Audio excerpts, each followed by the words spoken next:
Philadelphia, and we are back where it all began. The historic 2300 Arena playing host once again to CFFC BJJ, once known as Fury Professional Grappling. Recently, the name has changed, but the action has not. CFFC BJJ 15, John Morgan and Michael Chiesa with us once again for what looks like it's going to be an absolutely action-packed night of matchups, start to finish, including what's building to our main card later tonight on UFC FIGHT PASS. 3 championship matchups up at the top of the bill. Pat Sabatini is back against Richie Lewis. Junior Ocasio is here, maybe getting awfully close to UFC BJJ. He's defending his belt against Esteban Martinez. And Taylor Highshaw, the champ, is back, lifting her second title as she meets up with Nicole Matthew up a division at 135 pounds. You see Elder Cruz and Sergio Villas are back. Kevin Dantzler, Sam McKell, Andrew Cockle, the always exciting uncut Cockle against Kareem Matthew. A lot of exciting matchups coming your way on UFC FIGHT PASS, but right now, here on OnlyFans, we get the action underway. And it will start out with a women's matchup, Alysa Couce and Abbey Reynolds.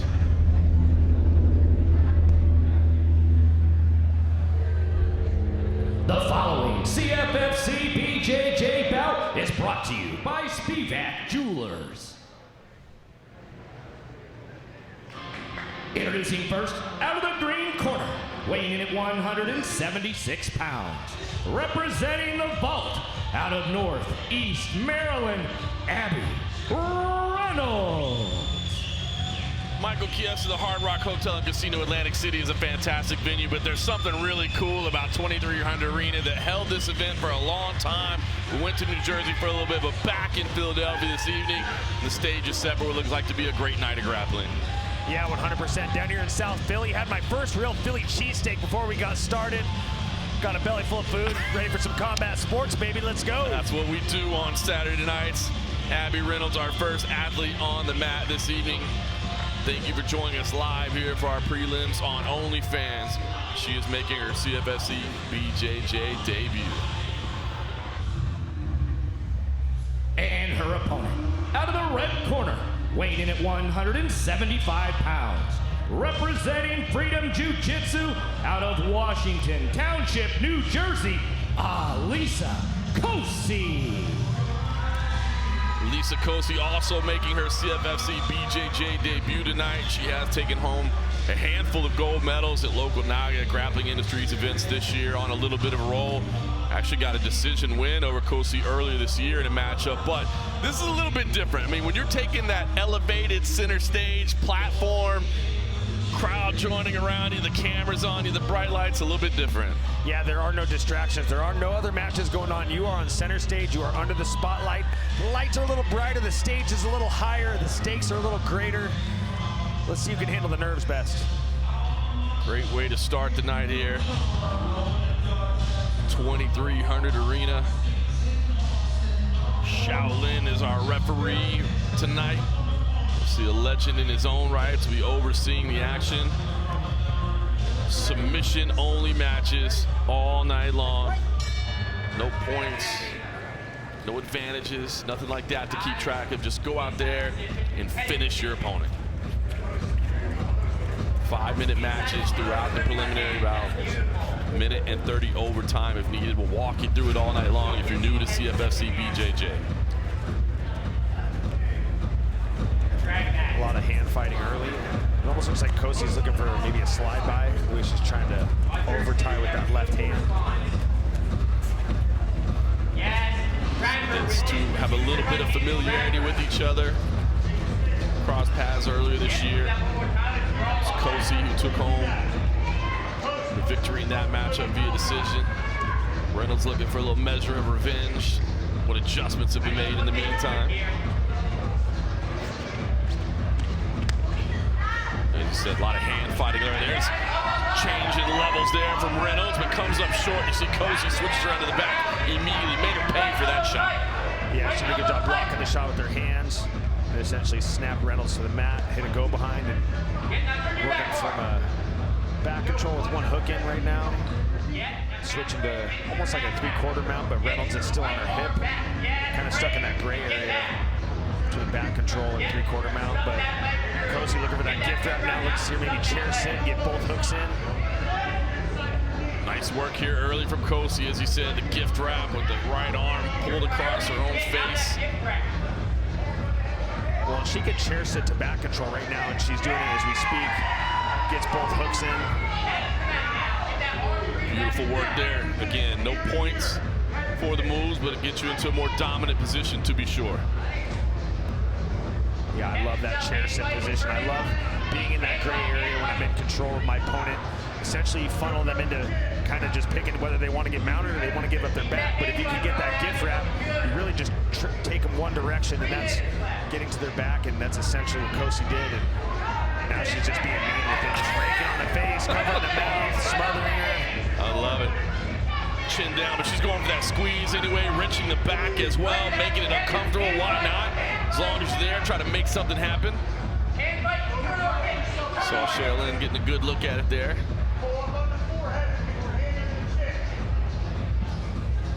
Take a peek in between the legs of the official there to see the control. Still trying to make things happen. Right arm comes across the chin, sliding the left in, trying to thread it through. It almost looks like she's just trying to force that right arm underneath, just trying to get a clamp on it. And even if you're crushing the jaw at some point, that gets really uncomfortable, and you'll try to alleviate some space. That'll leave just enough space for you to slide your arm underneath. But Reynolds doing a good job of staying sealed off right now. 2 minutes to go here in regulation. Card opening matchup here at CFFC BJJ 15. In this venue, played host to a dozen original events for Fury Professional Grappling. We took it on the road to Atlantic City, but back at 2300 Arena. Fantastic historical venue here in South Philly. You can see it has been Couce dominant in the positioning, but struggling to find a submission thus far. Reynolds in a lot of trouble, but has defended well, just as I say that.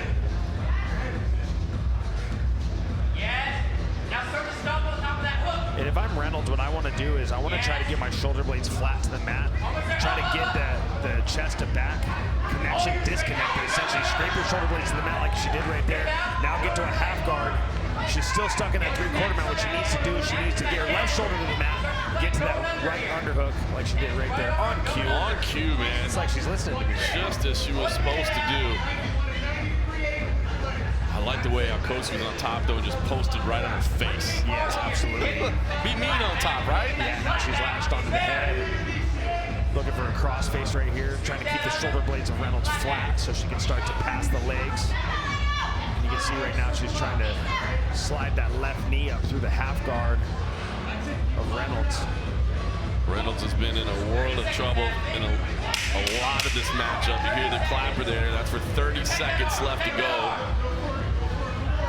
Give these grapplers a little more time to work than the 10-second clapper you're used to in mixed martial arts. Reynolds attacking her leg right now, but Couce sniffs it out, sits on her leg, and essentially shuts it down. She might have something special late. Couldn't quite make it happen. She does circle up the top position, so perhaps a little bit of momentum here. You hear the bell there, ending regulation. A little smile there. Like I said, maybe a little turning of the tides, maybe something there for the overtime period, which will be a minute and a half coming up next. And we go to overtime. First points win. So you hear Jason Liederfine explaining they'll have 1 minute of rest, and then they go to a minute and a half overtime period. You did see the smile there from Reynolds, who probably maybe needed that little confidence booster right at the end, because it had been kind of one-way traffic up to that point. Yeah, absolutely. She's got to get on that gas. With 90 seconds in overtime, you really got to try to make something happen. You got to get a takedown. If Couce pulls guard, she's got to get a pass. Essentially, it becomes a whole new match when you get to overtime. A little wink to the camera there from Couce in the corner. She knew where the camera was at. You'll see overtime unfold early here tonight. It's how we do things throughout the evening at CFFC BJJ. First points to score win. Golden score. So that's a takedown. If you want to sit, you can. At that point, you got to sweep. Pass. Anything, this is where what would be a scoring maneuver does not result in points. Instead, it results in you winning the match. If there is no score throughout the overtime period, that match will be declared a draw. That changes, however, in our championship matchup later on tonight in our main card. Hand fighting once again, the overtime period starting similar to regulation. Let's see if fatigue has set in at all for these two women after what was an active regulation period. Yeah, Couce doing a good job just with the head control, just a lot of hard snaps, trying to get Reynolds off balance. Looks like she's trying to snap her head and get that football grip to maybe hike her down to the mat. Snap her down, maybe get her off balance, a little foot sweep, shoot on a leg. Any of these things could potentially set up a takedown. Could be a scoring maneuver. Could ultimately result in a victory. Once again, you hear that clap with 30 seconds left to go. Still a lot of hand fighting remaining on the feet. It can change in a heartbeat. First points to score, win. Got to establish position for the 3 count. See Shaolin Ribeiro on that. Should they get to that position? Running out of time now. You saw the foot sweep attempt there. Bump into the referee at the side of the mat. We'll have a quick restart. Does anybody have something special?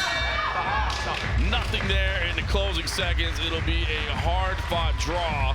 One that Abbey Reynolds probably feels like she earned a little bit, whereas Alysa Couce might be a little bit disappointed. But it will end in a draw this evening.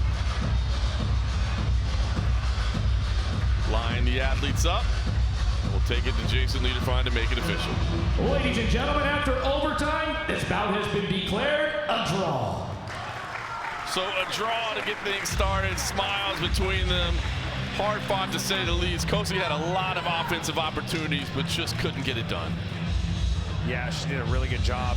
Like I said, working that chair sit, working from the 3/4 mount, really taking advantage of that gray area, but ultimately it was the back control throughout the duration of regulation. Really pummeling and fighting hard to get that rear naked choke, but Reynolds showed a lot of resilience and was able to get the match to overtime and had moments of her own at the end of regulation, but it was too little too late. The match ends in a draw. Well, that's how we get things started tonight in CFFC BJJ 15. We got to walk you through a lot about what happens, but just to lay it all out for you, of course, no striking of any kind. This is submission grappling. It is submission-only matches. As you see in regulation, there are no points, there are no advantages.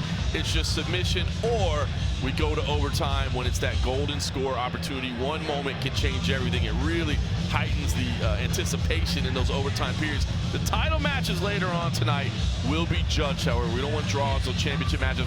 All submissions are legal in every competition. The exception, twisting leg locks are not allowed with UFC athletes. So of course, that would apply tonight to our headliner, Patrick Sabatini. That is our concession to the UFC matchmakers, that if you will please allow us to use these athletes from time to time, we will make sure we do not send them back with severe ligament damage in their knees. So therefore, no twisting leg locks.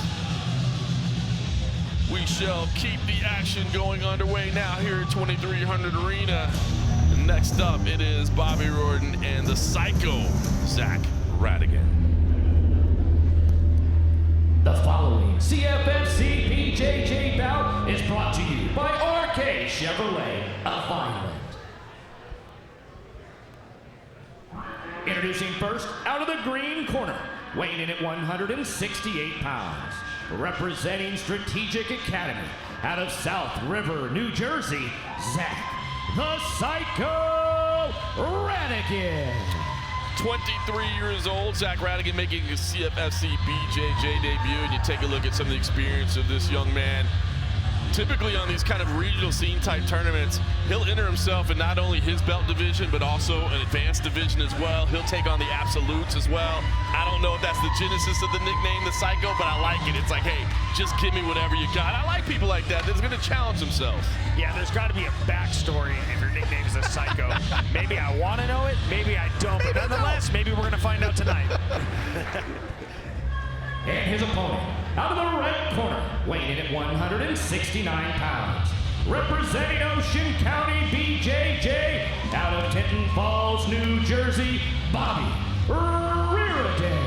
Bobby Riordan, 27 years old. We've seen him 3 times before here at CFFC BJJ. He's truly split those. He's 1-1-1.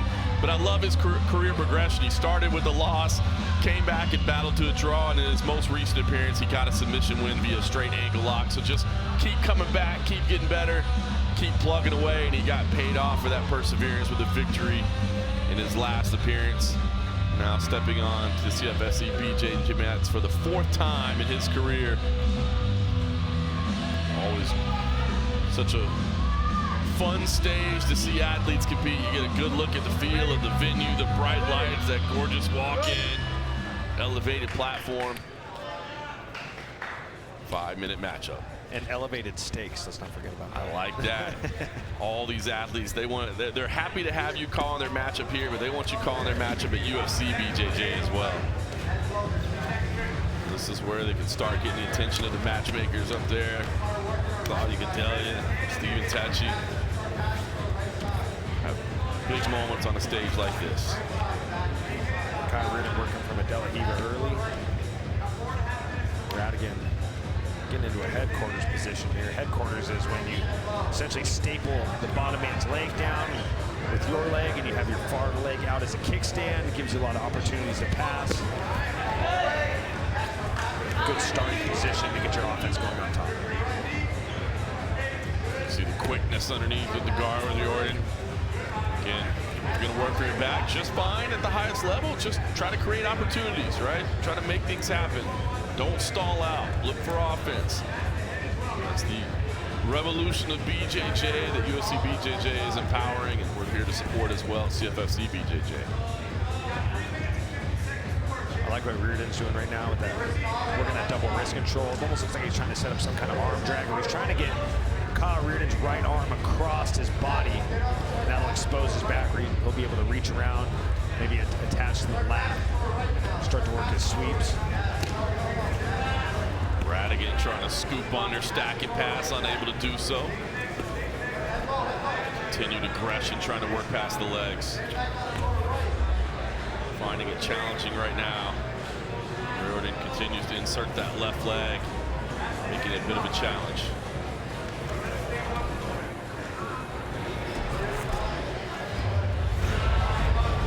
The reversal of position here. And that was interesting. Rhatigan looked like he was going to drop back for a straight ankle lock, and he really didn't even try to bite onto it. He just kind of fell back and conceded position. Obviously, you don't have to worry about giving up points, don't have to worry about giving up advantages. Talk about sitting back on the straight ankle lock. There might be an opportunity as well, but you can't take those opportunities. Rhatigan here, got to be careful. Yeah, Riordan's got a nice bite on this. He's got to go chest down. You can see you trying to put a squeeze on this. Does go chest down, trying to elevate. Rhatigan going to try to answer back.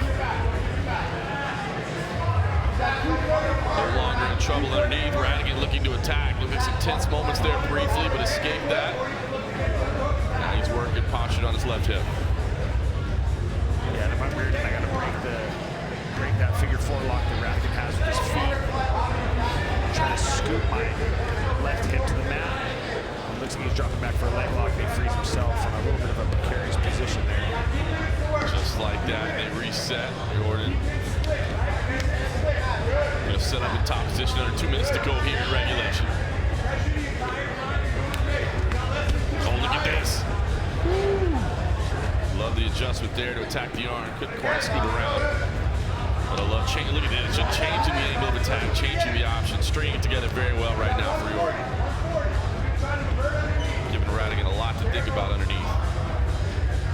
Yeah, a lot of really good pass attempts from Riordan on top. Just like a baseball slide and side control. He's able to isolate the arm and spin around, almost get to like a Kimura armbar attack situation. Looks like knee slide his leg out. Can't quite free that left leg. Gonna try to attack the right arm anyway. It'd be easier for him to free the leg if he was to cross-face Rhatigan, keep his shoulder blades flat, then he could use his kickstand foot to kick the bottom knee of Rhatigan. That would free the other leg and he could pass to a side control, but now he elects to posture up. Maybe looking to isolate that right arm of Rhatigan. Just 40 seconds left here in regulation. Riordan started attacking underneath, showing some very effective positioning on top as well, but thus far unable to really get deep on a submission. Clapper there for the final 30 seconds.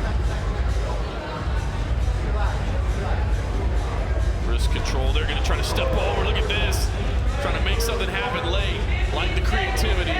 Didn't pay off for him. Yeah, that was a close knee bar attack. Knee bar now spins her up for the arm bar. Wow. He falls off to the top. Look at that. That was nice. Good flurry 10. It really was. Not giving up, not packing it in when he heard there were just 30 seconds remaining. Instead, looking for multiple opportunities. And we go to overtime. 1 minute break again here after an exciting regulation period. And again, golden score. Riordan has been here before. He lost via golden score in his debut in the promotion. He was back here in May. Battled to a draw with Cameron Scalio. Most recent appearance, guys, with submission win. See what he's got set up. Understanding what this period is all about. Meanwhile, Rhatigan in his CFFC BJJ debut. This is the first time he's found himself in this position. Does he have a strategy ready to go? Does he want to shoot the takedown? Does he want to sit? Look for the sweep, look for the pass. Ready. We'll find out.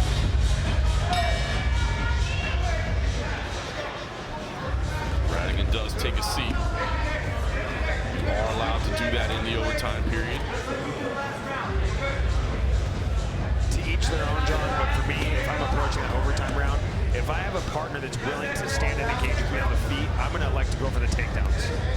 I agree, to be honest with you. I feel like in watching these golden scores play out over the years, sitting is not always the wisest decision. It's really not. I feel like we've seen more often than not when two guys engage on the feet and really look for the takedown. That's when we get a clear-cut winner.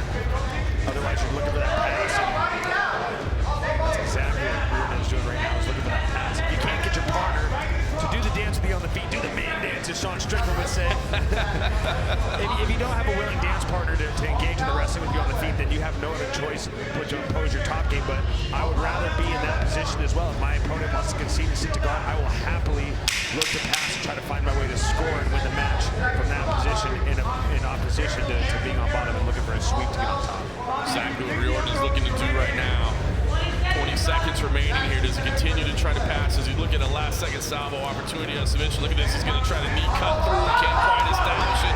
Oh, could this pay off for Rhatigan here late? Jumps onto the back. He's got a hook in. We said it's not always wise. It may have paid off here for Rhatigan. Wow. My goodness. Got the job done right at the bell. Didn't necessarily love the strategy going in, but he made it pay off. Beautiful work there. And some frustration from Bobby Riordan. You know, in a lot of wrestling matches and fights and jiu-jitsu, that short time is crucial. To me, that is the time when you really got to get on the gas, because a lot of times you'll see people start to kind of lay off. And the closer the time winds down, you get to that 10-second mark, people start to lay off the gas. Greg Jackson made it famous where you would see his fighters back in the day, they would steal the rounds by really putting a lasting print in those last 10 seconds. And in this situation, he took advantage of those last 10 seconds, got to back control, got the win. Beautiful work. Let's take it up to Jason Leaderfine to make it official. Ladies and gentlemen, our referee has called a halt to the bout at 1 minute, 27 seconds in overtime. Declaring your winner by sweep, Zach the Psycho Rhatigan. Just 3 seconds left in an overtime period. You said, I mean, stealing it late. That is the definition of stealing it late. I'll be honest, I thought he had kind of decided to just concede for the draw and was sitting in. Instead, no, he pushed to the very end, got to the back, got the sweep, and got the victory. Nice work from the Psycho. He's Psycho. He does these things you don't expect. Yeah, he's a Psycho. Shows up in basketball shorts and tank top, a little tape on the knee, and a burning desire to win. You can see the sweep here. You saw Riordan take a chance. Look at the way he was able to elevate that foot.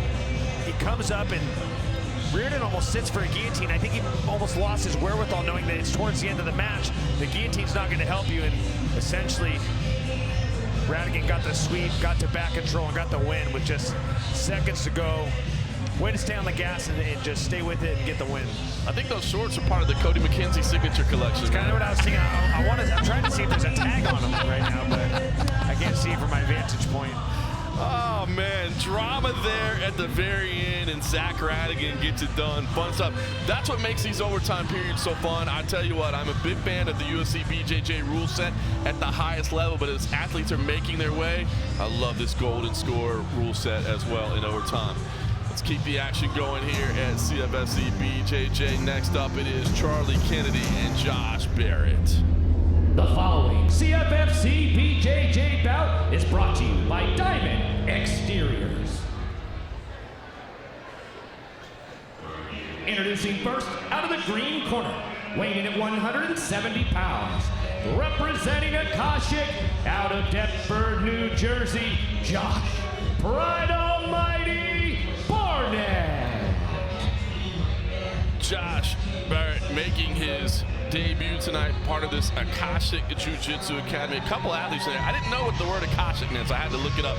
It is a fundamental, omnipresent substance of the universe containing the collective consciousness, wisdom, thoughts, and experience of all beings and events throughout time and space. That's some deep BJJ stuff right now. Yeah, that's it's a lot. It's a lot to take in. I was already trying to get past the fact I thought it said Josh Barnett, and then it says Pride Almighty, so I'm thinking Pride FC, Josh Barnett. It's not Josh Barnett, it's Josh Barrett. And then we get this Neil deGrasse type situation here with this word. I'm telling you. What's it called? Akashic? Akashic? Wow. And his opponent, out of the red corner, weighing in at 170 pounds, representing Fight for Tomorrow MMA, out of Doylestown, Pennsylvania, Charlie Kennedy. Charlie Kennedy, just 20 years old, made his CFFC BJJ debut in July. Suffered a golden score loss via pass. He was just a teenager then. He celebrated his 20th birthday just after the event, and he's back here competing once again. And I love to see it at such a young age, testing yourself at a high level, putting yourself on these big stages, these big platforms, getting the experience. Very, very cool to see. 5 minutes on the clock, once again, as it will be throughout our preliminary card tonight here on OnlyFans. We'll switch to 6-minute regulation later tonight on UFC Fight Pass, where we expect you all to join us in just a bit. I'm still trying to take in this Akashic word. It's deep, man. It is deep. I had to look it up. It sounded like something that some grapplers would come up with after indulging a little bit. Yeah. I know exactly what you mean. Indulging on what is the question? Oh, anything that'll free the mind. Anything that'll free the mind. Yeah, on a toad. Collar ties here early. Hands on the biceps. Look to establish control, that head-to-head. Changing the level. I mean, look at the build on Barrett. Man, he is just an athlete. Big quads, big back. Let's see if he can use some of that horsepower, get this fight to the mat. As you can see, Kennedy's willing to oblige in the wrestling. Yeah, different frame between these two for sure. Barrett 5 years older as well. And that's a big difference when you're 20. It is. 20 to 25, that's a big gap. Look at the, oh my goodness, does he get to the arm that quick? Rolls it over, look at this. Trouble here for Charlie Kennedy. He's trying to hang tight, keep the hands clasped. You can see how key it is to keep that grip. And the way that Barrett has his legs crossed, there is space if Kennedy wants to sit up and stack it. Essentially, if his legs were crossed and the left leg was on bottom, that would take away the space between his leg and the head of Barrett. Stuck with it, and a great win for Josh Barrett. He centers himself in the universe. Beautiful submission win there. And that was such a nice textbook work there because, right, he's trying to power through, couldn't quite power through, had to show a little bit of technique. Charlie Kennedy, the youngster, was trying desperately to hang on, but just couldn't quite keep the hands clasped. Impressive submission win with the armbar. We'll take it over to Jason Liederfine to make it official. Ladies and gentlemen, our referee has called a halt to the bout at 1 minute 45 seconds. Due to armbar, declaring your winner by submission victory, Josh Pride Almighty Barnett. Pride Almighty. Josh Barrett gets it done. Beautiful. Beautiful submission win there. Tough loss for Charlie Kennedy, 0-2 in CFFC BJJ now, but appreciate him getting the experience early. But it's that man, Josh Barrett. Look at the beautiful arm bar finish. Hi, Mom. Little hello to Mom, you deserve that. And this, if I'm going to pull guard, this is the way I'm going to do it. I just love the way he was able to sit through, get to that angle, and instantly had the arm isolated. And look at the way he's able to roll through, and you can see Kennedy did everything he could to lock his hands and defend it, but ultimately when he rolled through, Barrett had too deep of a bite on it, got the submission, got the tap. Just a textbook armbar finish from Pride Almighty, Josh Barrett. Beautiful work there. Excellent technique. As you said, if you're gonna pull guard, do it like that. Love to see it. You said it's okay to sit, it's okay to pull down, it's okay, but you just gotta go for it. He did exactly that. Great stuff, all built to our main card later tonight on UFC Fight Pass. It all starts at 8 p.m. Eastern, so make sure you're signed up, logged in, ready to go. Pat Sabatini, the former CFFC MMA champ, the UFC contender, is back defending his title against Richie Lewis. He's one of 3 championship matchups at the top of the bill. And you see just a bunch of talented names from top to bottom on this lineup coming to you later tonight on UFC Fight Pass. But still, plenty of fun stuff to go here on our preliminary card. We'll keep it going now with Skyler Munson and Angelina Hernandez. The following CFFC BJJ bout is brought to you by Silverback Stripes Athletic Apparel. Introducing first, out of the green corner, weighing in at 126 pounds. Representing close quarters BJJ, out of Clarksboro, New Jersey, Angelina Hernandez. Talking about youngsters getting experience, Angelina Hernandez, just 21 years old, 4 appearances already for CFFC BJJ. She lost her first 2. She was a teenager when she debuted, but competed against Amanda Mazza in 2022, lost that. Then in 2023 against Becca Burkhart. But her past 2 CFFC BJJ events, she's won 2-0, submission, and a golden score. And her opponent, out of the red corner, weighing in at 126 pounds, representing Essential, out of Moreau, New York, Skyler Munson. Skyler Munson has been sporting a smile all week long, returning to the CFFC BJJ mats 1-0. She was victorious with a submission win over Emily Keck in May. Now she's back here tonight looking to build on that. She's sporting a damn good walkout song too, if I must say so myself. I've heard that one once or twice before, I believe. Oh man, Michael Chiesa approved. Makes the hair on the back of my neck stand up every time, baby. Might kick this headset off and get myself into a proper dust up here in a second. Whoa, there's a proper dust up. Yeah, right away. Man, no wasting time.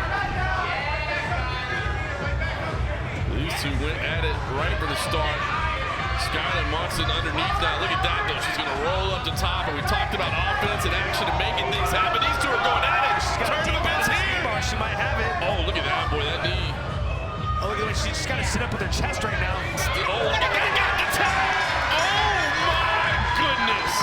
Are you kidding me? What a beautiful submission win from the 21-year-old Angelina Hernandez.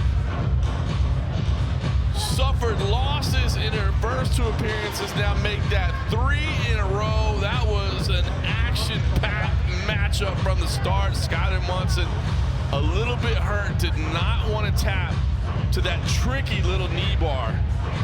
I mean, those are the most dangerous ones, John, when you're able to put, essentially, you put the heel behind your back and you're able, instead of using your arms to get the submission, you're using your core, you're using your back, you're using your glutes to force that extension. So much more muscle, so much more torque on that submission. So I can see why Skyler Munson right now is down, because that was, I mean, that's as nasty of a knee bar as you're gonna see.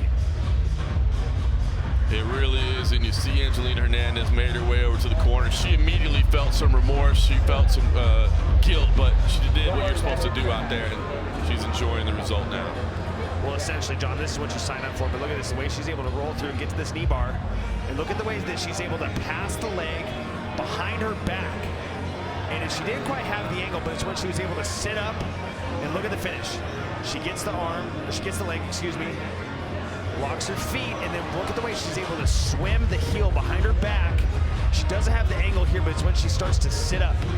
This is when it gets really bad. She starts to sit up, and it's almost like she wants to reach her left hand behind her back. And look at the way she's able to torque the leg. She's able to use her back, her glutes, so many more muscle groups attached to that submission as opposed to just holding the ankle with your hands. So a lot of torque, a lot of force on that submission. So I can see why Skyler Munson's still down right now. Yeah, unfortunate, getting some medical attention. That's why they are on hand to help out. Angelina Hernandez certainly enjoying the result, and good to see Skyler Munson up on her feet. I'm just going to tell you right now, there's a lot of grappling left to happen, but we've got a couple of performance of the night bonuses to give away later tonight, courtesy of our partners here at OnlyFans, and that was an early candidate for that claim. Definitely. Let's take it to Jason Liederfein, make the result official. Ladies and gentlemen, our referee has called a halt to the bout at 30 seconds. Due to knee bar, declaring your winner by submission victory, Angelina Hernandez. Beautiful work from Angelina Hernandez. We talk about the importance of gaining experience at a young age. She came in as a teenager, came up short a couple of times. I'm sure that's frustrating, right? But you get yourself comfortable to competing at this level and to competing on this platform, and she has now won 3 straight. And that might have been the best of the bunch right there. Creativity, not the traditional way you practice it, but you walk through that instant replay beautifully. That was a very dangerous angle for that knee bar. Yeah, very dangerous, especially when you're able to set up and posture with it. Essentially, you know, when you're attacking the knee bar with your hands, there's so much space between your chest and your hands, and you're trying to pull that foot close to your chest. When you put it behind the back, you take your hands out of the equation, you have that contact, the heel to your back, you extend with your body, and you force the tap.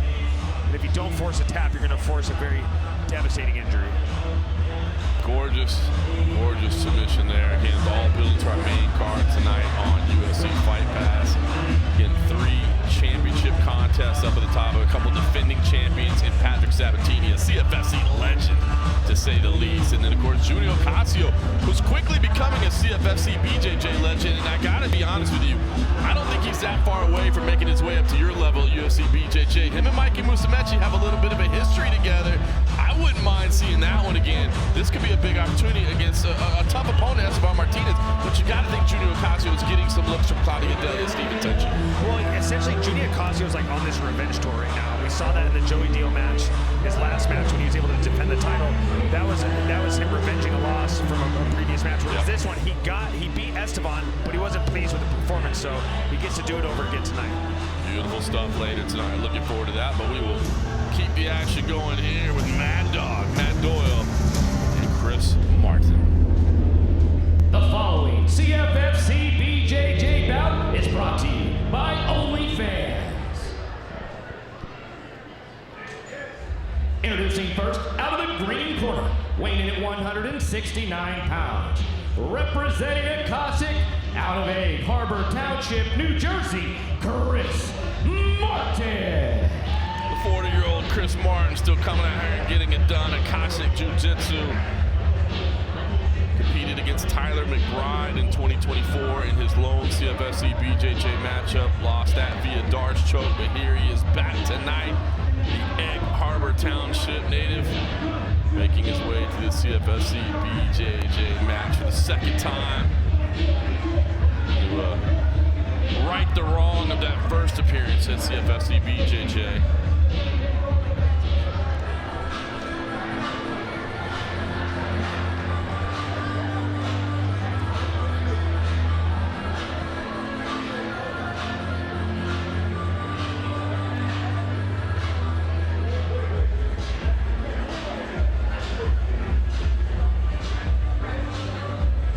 And his opponent, out of the red corner, weighing in at 169 pounds, representing Web MMA, out of Springfield, New Jersey, Mad Dog, Matt Doyle.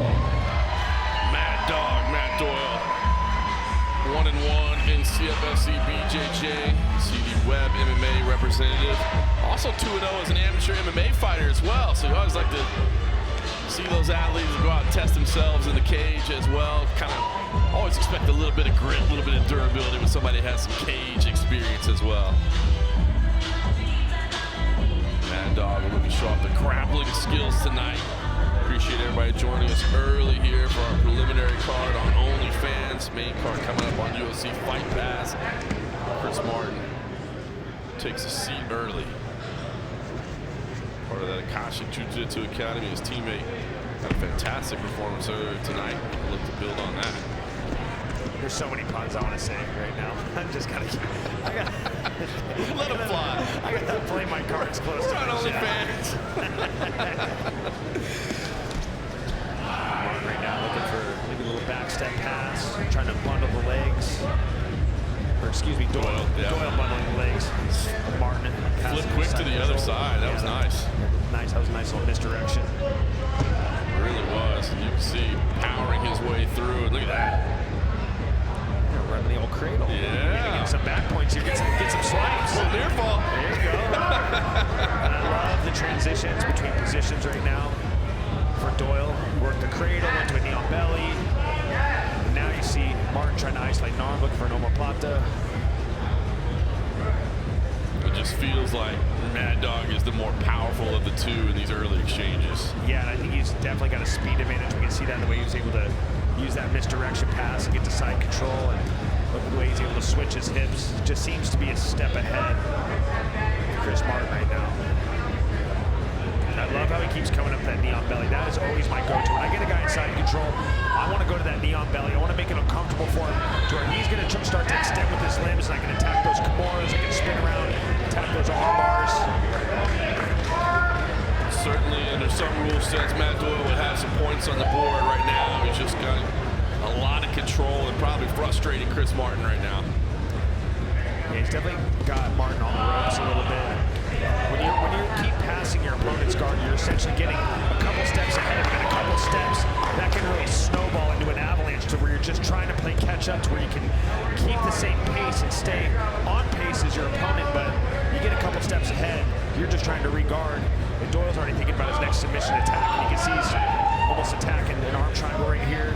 He's got the lock, he's got the arm isolated on the other side. Well, you said it, Martin's just been he's been a step behind the whole time, trying to play catch up, showing his defensive skills, but has yet to really be able to attack at all. But this is a good position for him to regroup. Just close your guard, get your bearings, start to figure out your next path to attack. Mad Dog, Matt Doyle. That right arm has been left behind briefly. We'll see if Martin can do anything with it. Doyle seems incredibly comfortable at the moment, does withdraw it as well, but look at that, switch to the other side, a nice misdirection from Martin at this point, but look at that. Doyle countered perfectly. Yeah, he just shrugged that off. Just kind of sunned him right there. He really did. This one looked like something might be tightening up. He just drove his way through it, back to side control, north-south now. He's almost looking for that great popper submission right now. It's the same position he was in before. If he could get his right arm to his left bicep and really put the squeeze on it, he could get the tap right now. You can see he's trying to reach over and do exactly that. Instead, he'll get some nasty little shoulder pressure on the chin. You see that right arm stuck in between. Mad Dog. Yeah, chaining it together right now. Dominant attack thus far. He's going back to it. He should go look for that hand on bicep grip.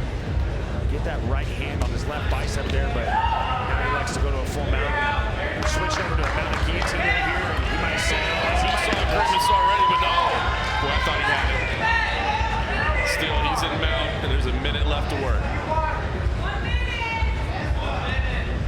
And I just love the way he keeps going back to that knee on belly and just make it uncomfortable. Force your opponent, like I said, to extend their limbs, to give up bad positions by making it uncomfortable for him. And now he's latched onto a dog stroke right now. Martin's back being fought to the mat by Savion, but it didn't. Man, just like that. Doyle had been chaining it together and attacking it. Felt like a lot of one-way traffic. I think you said it best. Martin was just trying to play catch up the entire time with that dart choke. Locked in, stepped over the mount, and eventually got the finish. The attacks paid off for the Mad Dog. Let's take it to our man Jason Lee to find and make it official. Ladies and gentlemen, our referee has called a halt to the bout at 4 minutes, 18 seconds. due to Darce choke, declaring your winner by submission victory, Mad Dog, Matt Doyle. Wow. The entrance music paid off there, and what do you know, a Darce choke. Yeah, oh God. the best of the good and the bad right there, man. The D word haunts me in my sleep. Now there's some puns there. Yeah, there's definitely some puns there. And I have no problem making fun of myself, trust me. I will be the butt of my own jokes all the time. So let's go over this Darce choke. Look at this. You can see that Martin does a good job going to that knee on belly, and the way that Martin was wrestling his way up to his hip, Doyle was able to latch onto that Darce because he was trying to avoid that knee on belly. And I thought Martin's back being flat to the mat might save it, but Doyle's lock was just way too tight. He forced the tap. I mean, essentially, you have to roll to your back before the lock is really cinched up to defend it, but Doyle just had a really good bite on it. It was just too little, too late for Chris Martin. Mad Dog Matt Doyle gets it done. Another impressive submission here at CFFC BJJ 15, and we will keep the action going now with Nieko Malone and Christian Kreps. The following CFFC BJJ bout is brought to you by Club Tails Crushers, crafted to chill. Introducing first, out of the green corner, weighing in at 136 pounds, representing Easton Training and Cat Center, out of Philadelphia, Pennsylvania, Christian Kreps. Christian Kreps, the Easton Training Center representative from right here in Philadelphia, PA. He'll be enjoying some hometown love as he steps onto the CFFC BJJ match for the first time. We just got to direct him over to the staircase there. He's getting excited. He wanted to go celebrate with his people already. We got to get him up on the mats. It would have been cool if he Krep walked for his walkout. I like what you did there, Michael. Yes, that's why you're on the team, my man. There we go. Christian Kreps debuting tonight in front of a friendly crowd.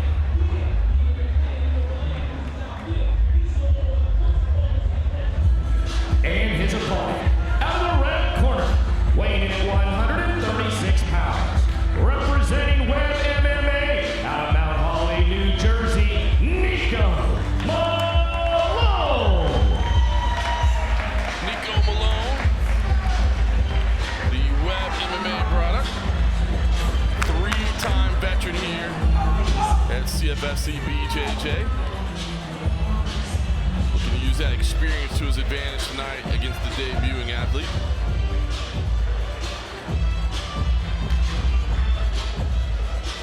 CFFC BJJ 15, 2300 arena. Always a great host to us, this legendary venue. Seen a lot of great grappling action, a lot of great MMA, a lot of great professional wrestling here over the years.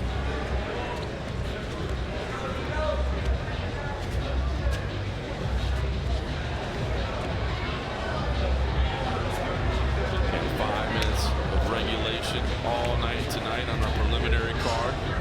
Appreciate everybody joining us here early. Nice slide by 10 from Malone. Got to set it up with that post, Malone. Oh, man. He has his feeling himself tonight. And here we go. That cheesesteak finally started to settle in, and my brain's working again. Holy smokes. Kreps kind of keeps going back. Kreps keeps going back to that three-point stance, getting low, maybe looking for a low-level shot. Malone looking to operate from that slide by. Looking for that outside elbow control. Close to the edge there. Brought back to the center. Of course, that's one thing. You see the competition in the bowl at UFC BJJ. That's one of the reasons for the apparatus there is just keep the action going. Great revolution the UFC BJJ is implementing. Avoid those restarts here. Of course, don't want anybody toppling off the platform, so we will bring it back to safety. Look at that nice little duck under. That was a really nice duck. Now he's in the submarine position, but now he's almost looking at that knee bar with his legs. He can extend his legs to make things really uncomfortable for Kreps here. This is a position that I take advantage of a lot of times in the gym.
exciting exchanges between these two.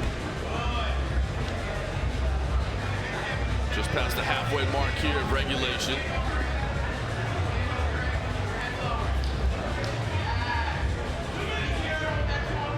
Malone's got to get past that knee shield of Kreps. You can see he's trying to do that with his right arm. Swim inside that left knee of Kreps.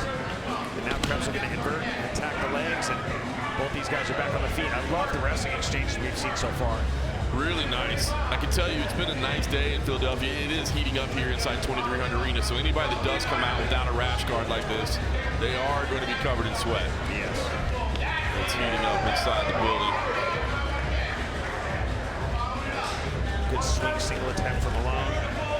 Looks like he's going to come right down the barrel, shoot straight ahead. Got his head outside single. Let's see if he can cut to a double. Alexa go to a single on the other side. Almost like he switched to that single leg to avoid that guillotine attempt from Kreps. Kreps is looking for a call-out spin behind, and now he's in this crotch lift position. He's going to maybe use this to hack behind, get to the leg, or almost get to a calf slicer attack, but now these guys are both just scrambling through these wrestling exchanges. Fun wrestling exchange. You can see finally they were very close to the edge there. Shaolin wanted to let them go as much as possible, seeing the back and forth nature of those exchanges, but does bring them back to the center for their safety. 45 seconds to go here in regulation. What has been an exciting, well-matched contest. Kreps doing a good job controlling the posture of Malone right now. Let's see if one of these guys can rifle off an attack with 30 seconds left. There's the official clapper there to signify that. Like, oh, look at that. Nice work. Pick the angles. Created the scramble. Malone pushing to the very end, as you said, not conceding anything in these final 30 seconds. I mean, we saw it in the Rhatigan Riordan match. 10 seconds on the clock. You can do a lot. You can do a lot there. And Malone worked from that north-south position, maybe looking for a north-south choke in the closing seconds of regulation. Look at this. Steps over to Mount here. Could he get a squeeze? Oh, right at the bell. Nice finish for Nieko Malone. Again, no points, no advantages. So we'll get ourselves ready for overtime. They do get a break. I think they're saying we don't even need it. Let's just go. Yeah, those guys are raring to go. And you can see Malone elects to take his rash guard off too. Look at that. Tarps off for overtime.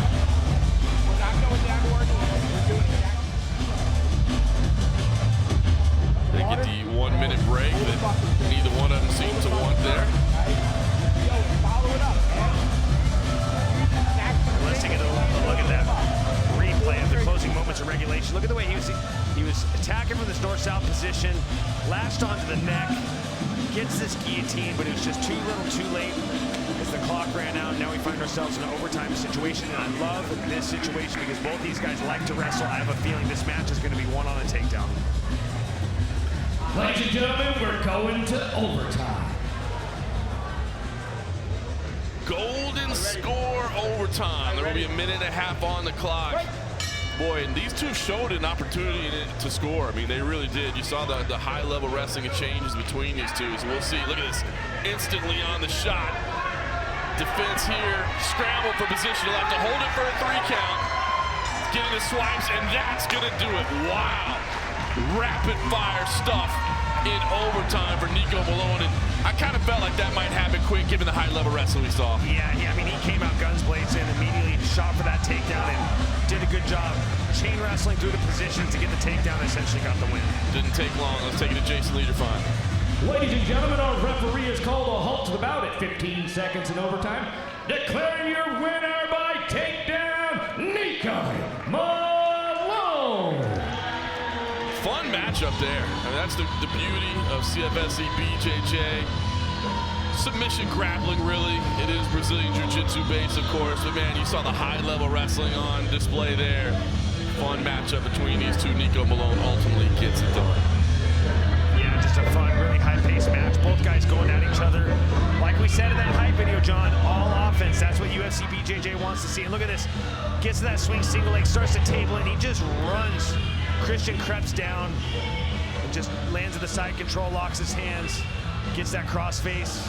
Didn't even have to pass him out. He secured the takedown, got the win, and it was wrestling that got the job done tonight. Beautiful work. That's what makes the golden score overtime period so exciting. And I think as we continue to develop, you'll see us be adopting those UFC BJJ rules at the highest level as these athletes get closer to UFC BJJ opportunities. But I tell you what, as these athletes are developing, it's fun to watch those golden score opportunities because it can happen so fast.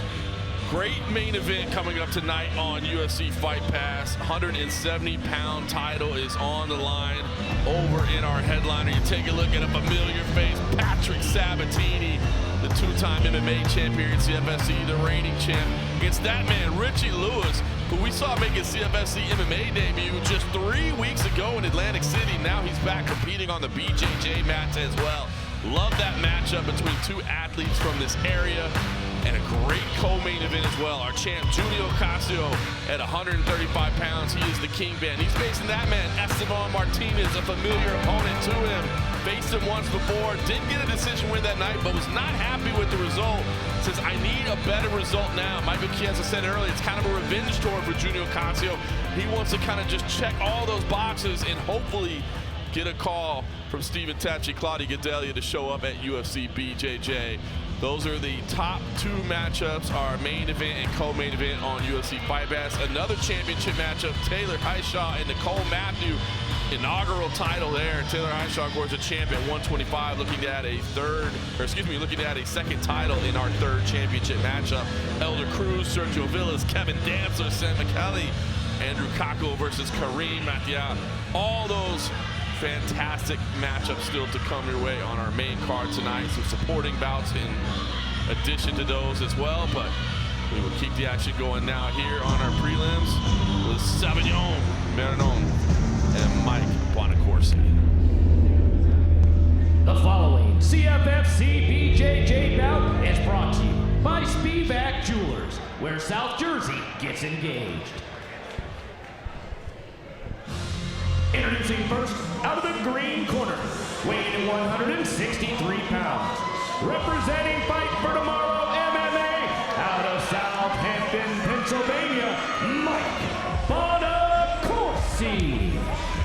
Mike Bonaccorsi, the first of two CFFC BJJ newcomers in this matchup. Always exciting to see athletes compete here for the first time. It is a elevated central platform. 2300 Arena is filling in as we speak, as we get closer to our main card. Volume level picking up, excitement level picking up. And his opponent, out of the red corner, weighing in at 165 pounds, representing Notorious, out of Rutherford, New Jersey, Savion, the Savage, Maranon. Savion Maranon, 23 years old, 6 foot tall. He will be towering over his opponent, Mike Bonaccorsi, when they stand next to each other here in just a moment. Of course, none of that matters once you hit the deck, but sometimes those long limbs can be either advantages or disadvantages, depending on how it all plays out. Two CFFC BJJ newcomers here. We continue our preliminary card action.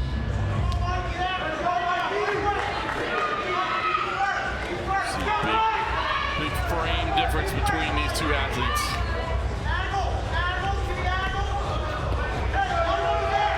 Jumping guard is Maranon. See Bonaccorsi almost looking like a body lock passer. He's locking his hands underneath. For Maranon, he's got that closed guard. Bonaccorsi wants to work that body lock pass. He needs to get that guard open and try to get to a half guard, then go body lock pass. It's going to be hard when you're trying to do that when you're in your opponent's full guard. It's not impossible, it's just going to be a lot harder. Guard was open there momentarily, but Maranon was able to keep the arms locked around the chest, preventing Bonaccorsi from advancing. And look at that, just a quick little sweep to the top. Nice work for Maranon, pulled guard, but within the opening minute, rolled to top position. Yeah, Maranon got a nice full mount. Trying to turn Bonaccorsi to his side. Maybe trying to look for a chair sit. He's got that gift wrap right now. Doesn't have to go to a chair sit because Bonaccorsi concedes and gives up his back, and now Maranon ducks underneath and gets that back control, little chest-to-back connection with that body triangle, which is such a devastating position. And he's might have this rear naked choke, John. Fantastic work there from Maranon after leaping guard. He's got the arms wrapped. The left hand is tucked behind the head. Could be a matter of time here. Bonaccorsi trying to keep the chin tucked, but you can see him grimacing, and he has to tap. Beautiful work from the Savage, Savion, Maranon. And I tell you what, you hear sometimes the criticism of athletes that want to pull guard, that want to sit. That's what you do. You make things happen. The fans want to see offense, and yes, he took the defensive posture early, but he turned it into offense, and that was beautiful technique to get it done. Let's take it up to Jason Liederfine. Ladies and gentlemen, our referee has called a halt to the bout at 1 minute 45 seconds due to rear naked choke, declaring your winner by submission victory, Savion, the Savage, Maranon. The Savage gets it done in impressive fashion. Swept to the top, got into position. He is fired up, and rightfully so. Rear naked choke win, gets it done. Yeah, you know, if you're going to sit to a guard, you have to have a plan. I feel like a lot of times people will sit to a guard, and a lot of times it's just to get to a leg entanglement, but you can tell he sat to a guard, he did it with a purpose, and look at the way he was able to use that gift wrap to force Bonaccorsi to concede and give up his back. He hacks underneath, elevates that left leg of Bonaccorsi, switches to that body triangle. Look at the way he's able to get that right arm deep across into the left armpit of Bonaccorsi, and then he starts to pummel for that rear naked choke. Bonaccorsi trying to tuck his chin and defend, but Maranon just had a deep bite on it, and just look at the way he's able to put the squeeze on this and just forces Bonaccorsi to tap. And look at the readjustments. You can see he's got the lock, he's just torquing his body, trying to find the right angle. And that's the right angle right there. Forces the tap, gets the win. And he was juiced about it, man. That was a good win. He really was. And Maranon hid that left hand behind the head so well. I mean, you could see Bonaccorsi doing the right thing, trying to reach back, and just couldn't find it because it was all the way tucked on the other side. I love seeing those little details in the technique, man. That's what makes that so effective. Even if you're a little bit on the chin, but you got that type of squeeze, you're going to get the finish. Beautiful stuff there, man, as we start working toward our featured matchups of the evening on UFC Fight Pass. It's about offense, it's about attacking, it's about making things happen. I love seeing how many athletes have come up there and done that tonight.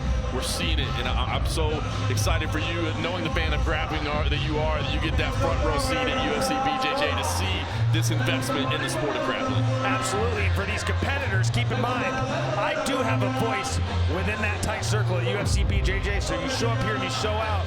Without you even telling me, I'm going to put in a good word. I love to see these high-level competitors compete and have a chance to showcase their skills against the world's best. That really is. And I'll tell you somebody else that catches some eyes, and that's in our third title fight of the matchup. Taylor Hishaw came in earlier this summer in a flyweight tournament. It was a 4-woman tournament that night, and a teenager came in and got 2 wins that evening, including beautiful positions like this. You see the B-team representative, simple man, I guess now these days, doing amazing work, still in her teenage years, great wrestler, great athlete, and claimed a championship belt that night. You saw Jonathan Webb handing to her. Now she's bumping up 10 pounds and saying, hey, let me go try to do a similar thing at 135 pounds. So while you did see her, if you're wondering why is she not the defending champion, if you remember, that was at 125 pounds. She's bumping up to 135. Meanwhile, Nicole Matthew saw her yesterday and she said, man, I'm here to steal all that. I'm so dialed in and ready. I understand the hype around this youngster, and that's great.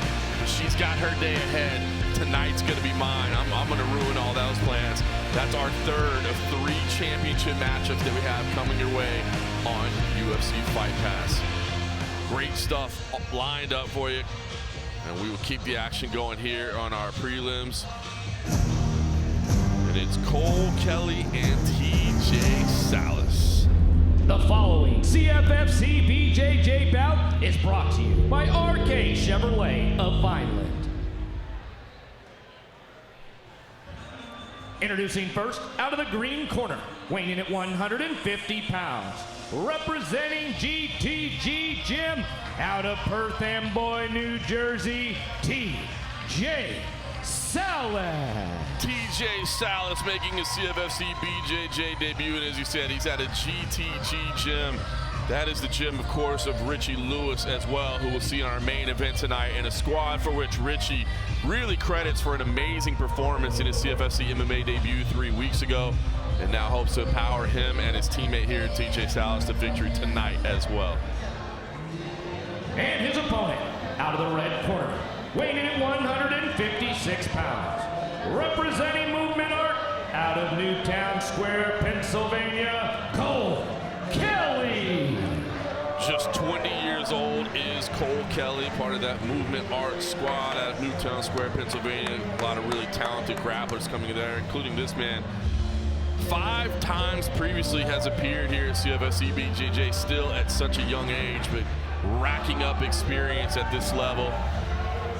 Did suffer a heel hook loss to Tyler Carroll, a talented grappler in his own right in their last appearance, but prior to that, he'd won a couple in a row. So Kelley has had some ups and downs, but he has been game every time out, and I'm always excited to see kind of the future of the sport. We see athletes at just 20 years old already making his 6th appearance at CFFC BJJ.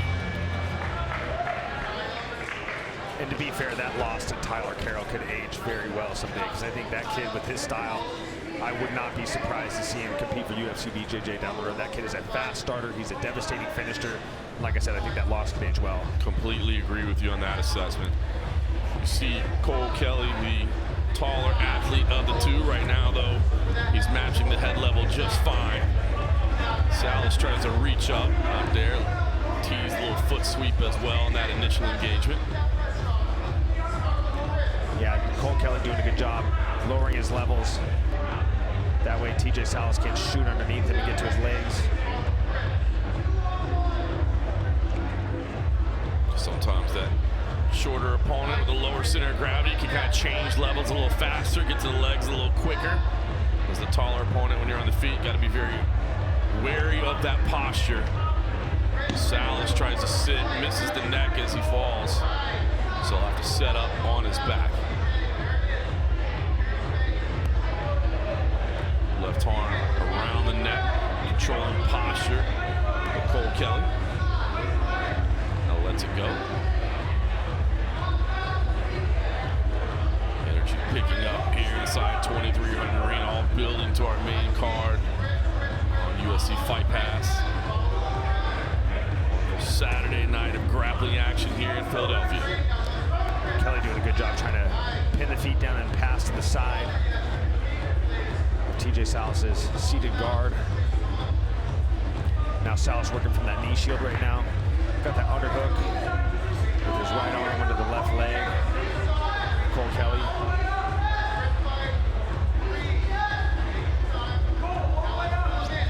Kelley gonna work to his feet. Gonna have to be very aware of his balance, giving up that right leg as well. Twist through, a couple of tense moments here. Back out to a neutral position. Opportunities for both in that scramble, but Kelley ultimately back to the feet. Foot up on the neck underneath there for Salas. Spinning side to side underneath. Creating the pass, looking for options of his own. Legs up high on the shoulder there briefly. Yeah, like I said, Kelley doing a good job trying to pass the legs. He's got the underhook with his left hand on Salas's right leg. He needs to swim that over his shoulder, over his head, try to pass the side control, but Salas pummels his leg out.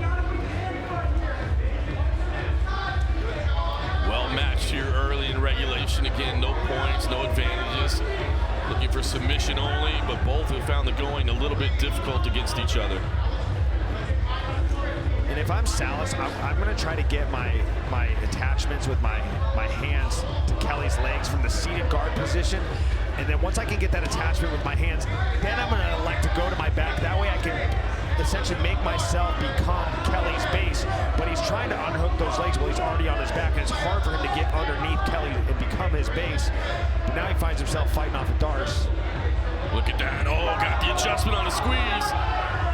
Setup is in, rolls over, stepping over to mount, and he gets the tap just like that, man.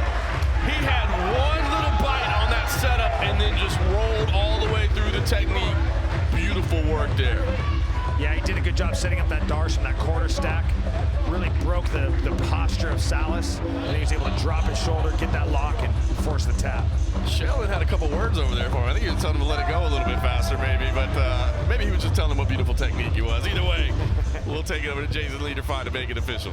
Ladies and gentlemen, our referee has called a halt to the bout at 3 minutes 37 seconds due to Darce choke.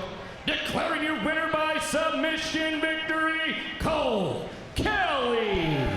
Beautiful Darce choke win there for Kelley. As I said, finally going a little bit tough against TJ Salas early, but one little opportunity to present himself, a great technique. And as we said, he had a loss last time out, but against a very talented grappler in his own right. And at 20 years old, Kelley looks like he's got a bright future ahead of him as well. Yeah, definitely has a bright future. I mean, that was just a sensational performance. He just shut down the game of TJ Salas using just a physical approach. Let's go over the replay right here. Look at the way he's able to snap the head, get to the front headlock of TJ Salas. That is right here. Look at the way he's able to switch his grip, gets that S grip, and uses that left forearm on the back of Salas's neck to break his posture, which created the window for him to drop that right shoulder in, get that arm through, get that hand on bicep connection.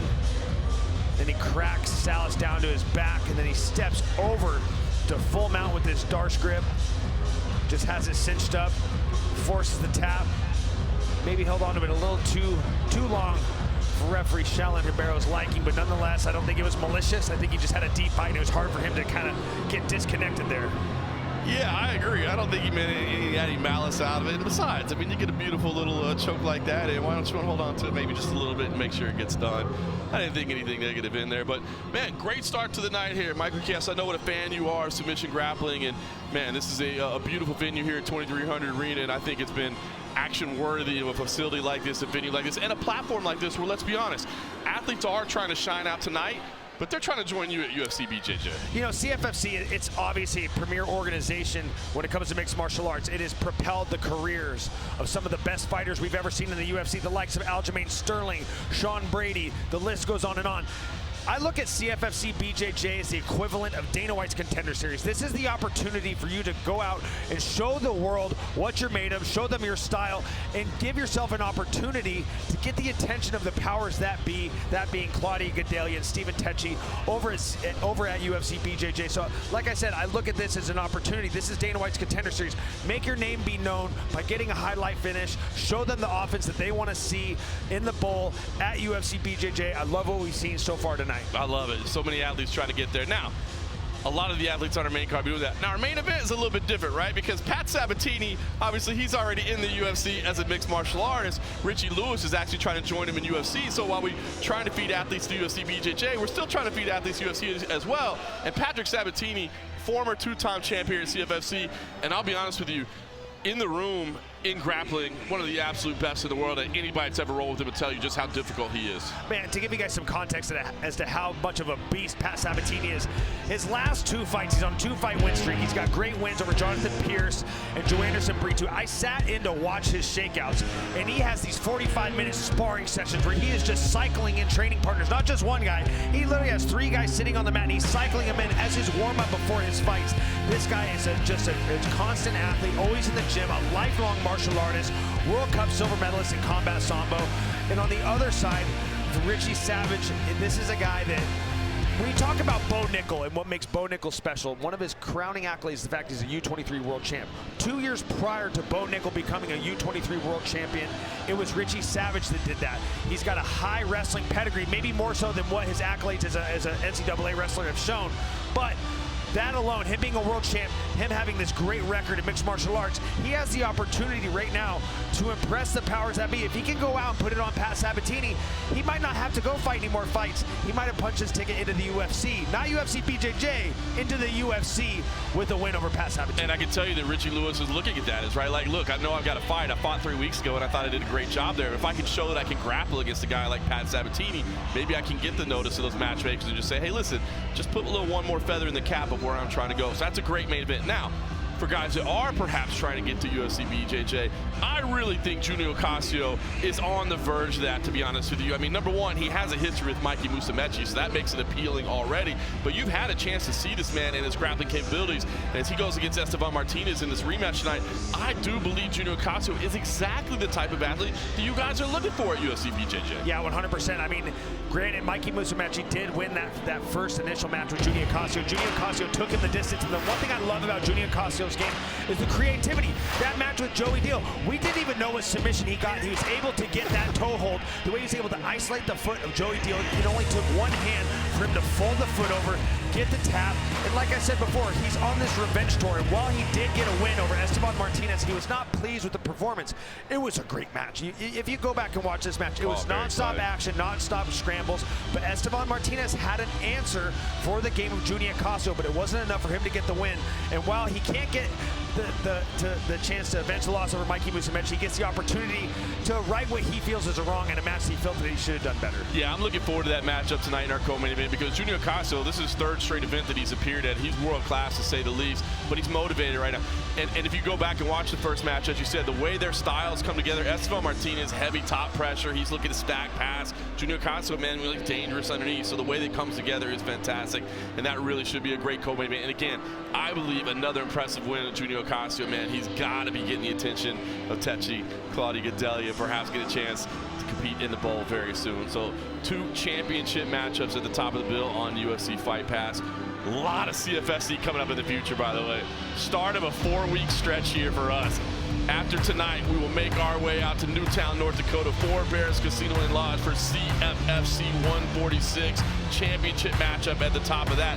Then we'll come back to Atlantic City, CFFC Next Gen 2, Hard Rock Hotel and Casino, Atlantic City. If you saw CFFC Next Gen 1, you know there's something special about this upcoming franchise, where we're looking for the stars to feed the next stars all the way. We're chasing them from the very beginning of their journey. And then 1 week later, in the 4th of 4 consecutive weeks for the CFFC family, it is CFFC 147, Friday, October 10th in Tampa, Florida, Florida State Fairgrounds. I'm happy to tell you Michael Chiesa will be right back with me as well on October 10th in Florida for that matchup. So a lot of great stuff coming up on the schedule for CFFC. A lot of great stuff coming up here tonight. Stick with us for the conclusion of our prelims here on OnlyFans. Friday, September 26th. World-class professional debate returns for Barrett's Casino Live with CFFC 146. Specialty, the former UFC strawweight champ Rose Downey.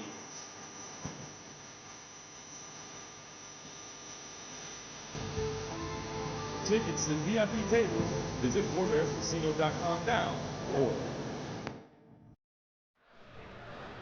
you take a look at what's coming up at CFFC 146. Jesse Roberts and Angel Alvarez, that lightweight title fight in the main event. I can't break some news and let you know that unfortunately Chris Brown, our middleweight champion, did suffer an injury earlier this week. Unfortunately, that co-main event that we had planned for the middleweight title has been called off, but that just means a bigger stage for some of these athletes. The former champ Blaine Richards, who I know is so frustrated. He saw what Eric Nolan did in the UFC, and he's like, man, that should have been my opportunity. He wants to come out against Keegan Gingrich and send a message there. Now he's elevated for the co-main event. Bo Semeniago and Devontae Sewell. Hunter Lee is back as well against Maxim Sergeev. Featured matchups in Newtown, North Dakota. So great stuff coming up on the schedule for CFFC. Dean Thomas will actually be with us next week in North Dakota. But now we will keep the action going here for the conclusion. 2 more matchups to go, including this one. Casey Malik and John Filoon. The following CFFC BJJ bout is brought to you by Diamond Exteriors. Quality matters.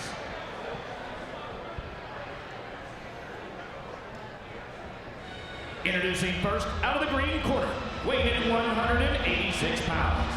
Representing Hellfish MMA, out of Penn Valley, Pennsylvania, John Filoon.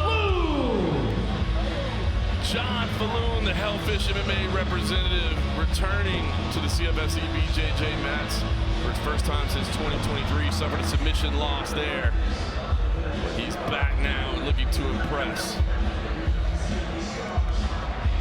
Our penultimate preliminary bout. And his opponent, out of the red corner, weighing in at 196 pounds, representing Web MMA, out of Voorhees, New Jersey, Casey Malik. Casey Malik also returning to the CFFC BJJ matchup for suffering a loss in his debut. That was a golden score pass against Kyle Hughes in July, and now the Web MMA product is back. So two athletes that came up short in their first opportunities on this mat will return, looking for a big victory tonight. We'll start to wind things down here on our preliminary card. Action-packed as expected. All leading to our main card on UFC Fight Pass. Coming up at the top of the hour.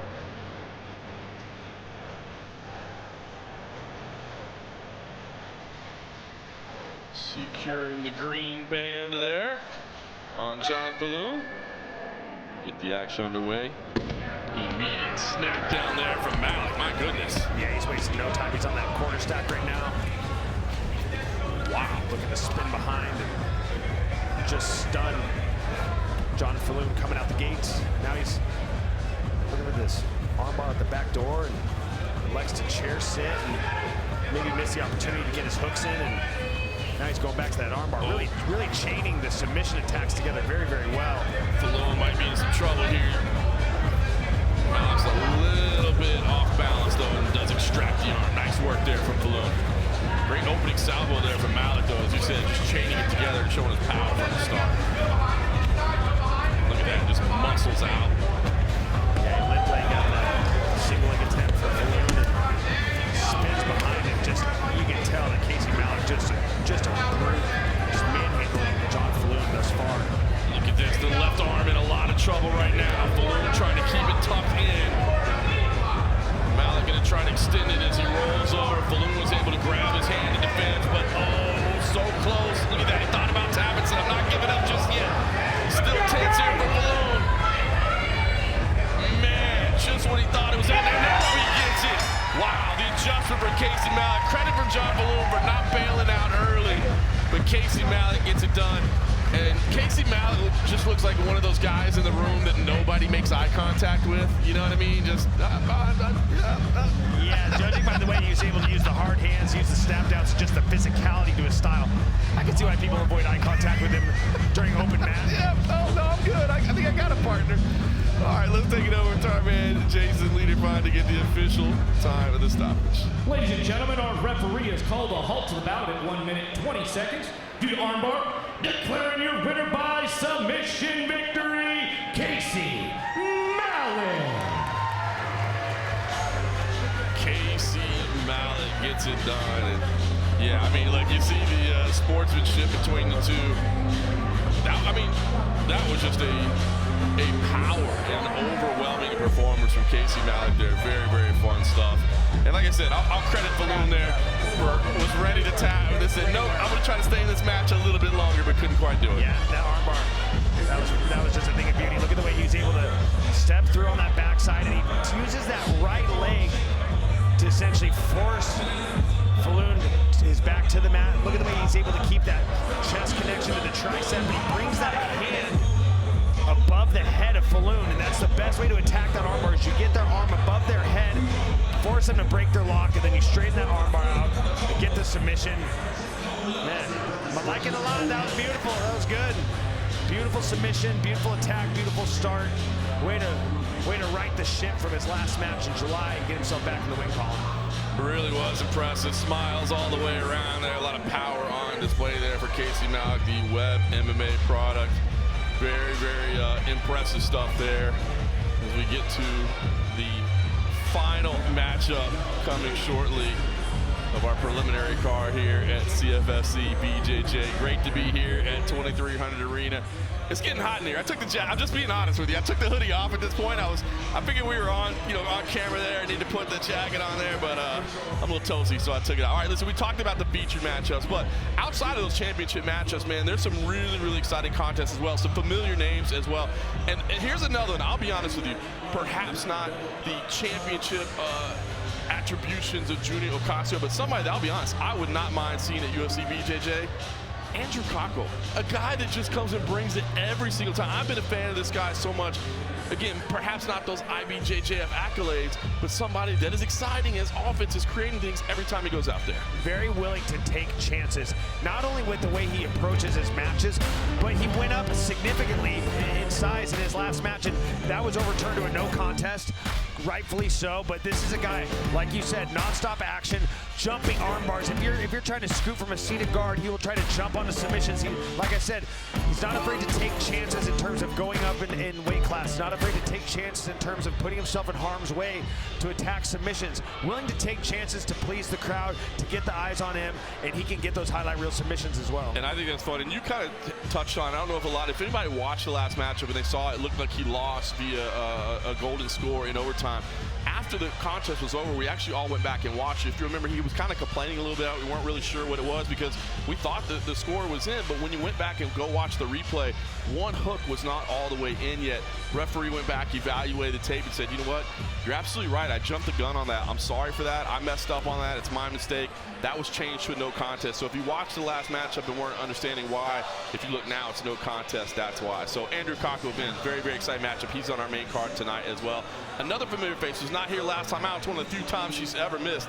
Amanda Mazza. Amanda Mazza is just this fireball of energy both on and off the mats. Just a crowd pleaser and somebody that has had the call up at the UFC Fight Pass Invitational at one point, which of course is kind of the precursor to UFC BJJ, but somebody from around these parts that is just always exciting, always fun, a crowd pleaser. She's got a deep bag in terms of her techniques. We've seen her win by Tariqa Plata, which is something that is so rare in the sport of grappling. So like I said, her bag of tricks, it's deep. There's a lot of things in there. And you can see there's that Tariqa Plata finish right here. Look at the way she's able to isolate the Kimura, and then she uses the legs to get the finish, something that is so rare. So many layers to her game.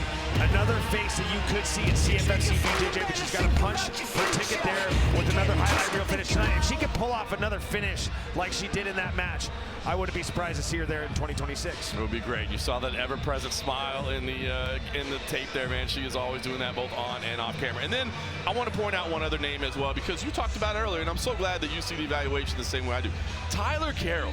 This kid looks like he is going to be something very special. In fact, I don't even say like looks like he's going to be. I think he's already very, very special at this point in his career, and he makes a return to the mats as well. I'm so glad to see that you see that little something inside of him as well. 4 of his 5 wins at CFFC BJJ have come by finish, not only by finish, but very quick. 3 heel hooks, 1 rear naked choke.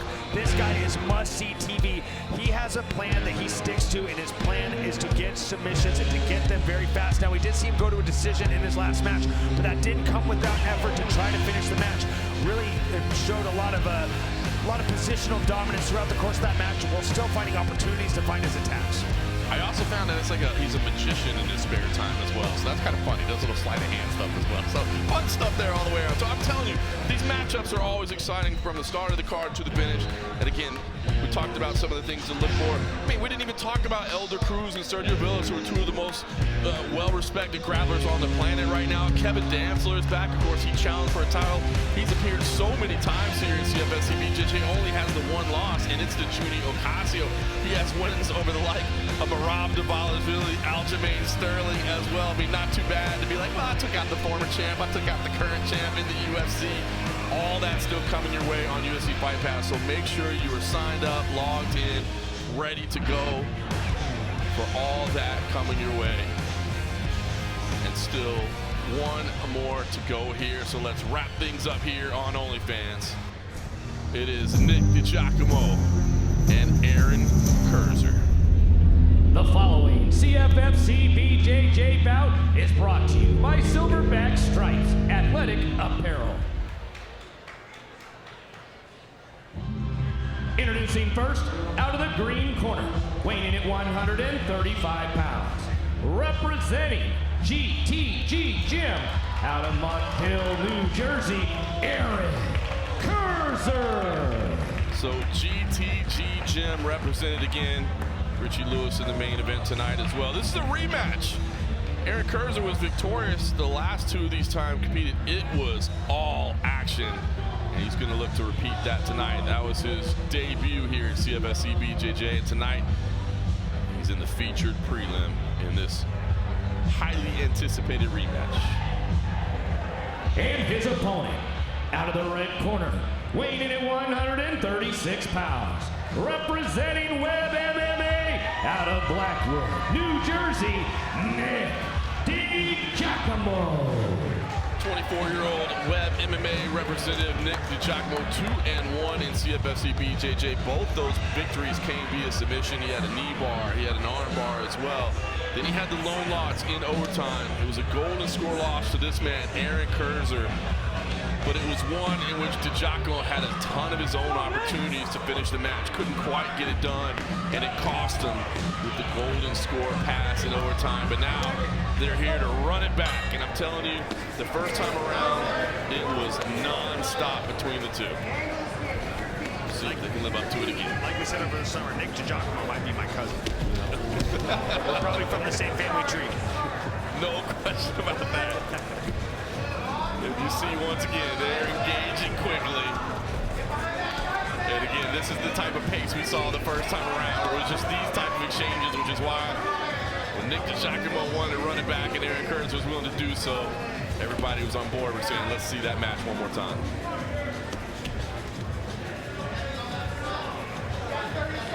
Collar ties here. Look at a little slide by there. And the jump to the back. My goodness. Oh, man, that was fun. Taking some chances, didn't quite pay off, but he's okay, and we carry on. Kurzer working on top. They go back to the feet and reset there. Yeah, really good wrestling exchanges from both guys right now. Look at this, as Digiacomo's trying to come around. We see Kurzer catch the leg and just shuck him off. You saw it look like he grabbed his head there a little bit, which is why you saw the good sportsmanship for Kurzer to give him a second, make sure he was okay. He said he was. Carried on. Respect that between these two young, talented athletes. You see the aggression there from Digiacomo. Look at that duck attempt into a knee pick. Now he's looking at that body lock pass right now. Gorgeous. This is a great position to do it when you have your opponent down on the hip. And you can lock your hands.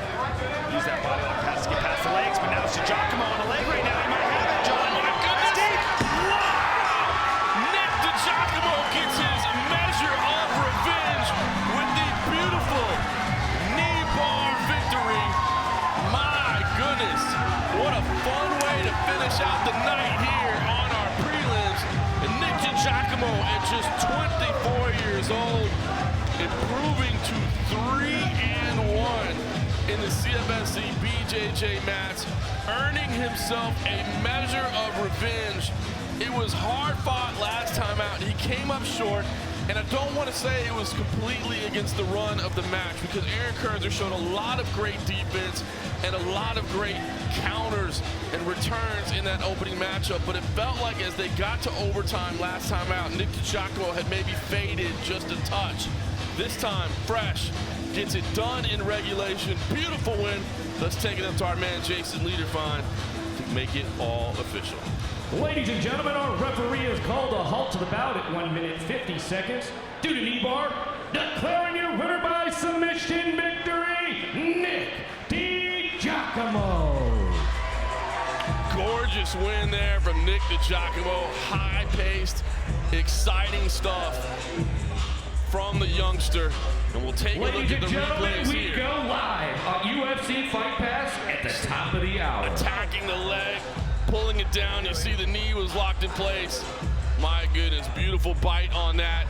Gets the tap, gets the measure of revenge. We'll take another look at it there. You see that left leg was in all kinds of trouble. And Nick Digiacomo, you think he was fired up? He absolutely was, deservedly so. Beautiful submission win. He'll celebrate, and now we'll get to have a word with the man himself, Michael Chiesa. I'm here with the winner, Nick Digiacomo. Nick, we've seen you compete here twice this summer, but this time, this is a rematch, and you exacted your revenge. Tell me how you're feeling right now. I'm feeling great, you know. I love being on these Fury cards and putting on a show for everyone. I love this shit, you know.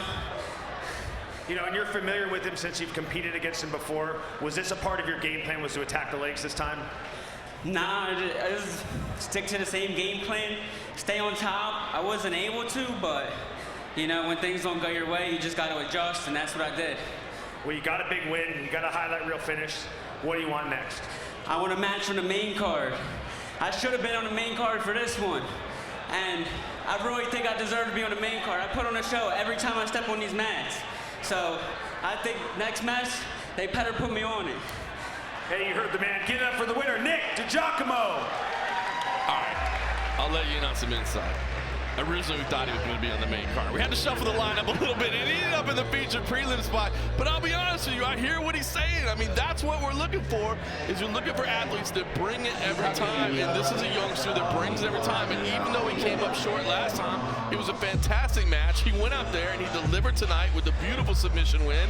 And this is exactly what they're looking for at the next level. So, beautiful performance, and I bet next time he will be on the main card, joining athletes like this that are coming up on UFC Fight Pass. You see those 3 championship matchups that we talked about in the featured bouts of the evening. Elder Cruz and Sergio Villas should be fantastic. Kevin Dantzler is back as well. Andrew Cockle, a familiar face to say the least around these parts. Great lineup coming your way on UFC Fight Pass. I'll say it was a great lineup from the start here on OnlyFans. Appreciate everybody that joined us here early for the prelims. Make sure you're signed up, logged in, ready to go for the main card, UFC Fight Pass, CFFC BJJ 15. We'll see you there.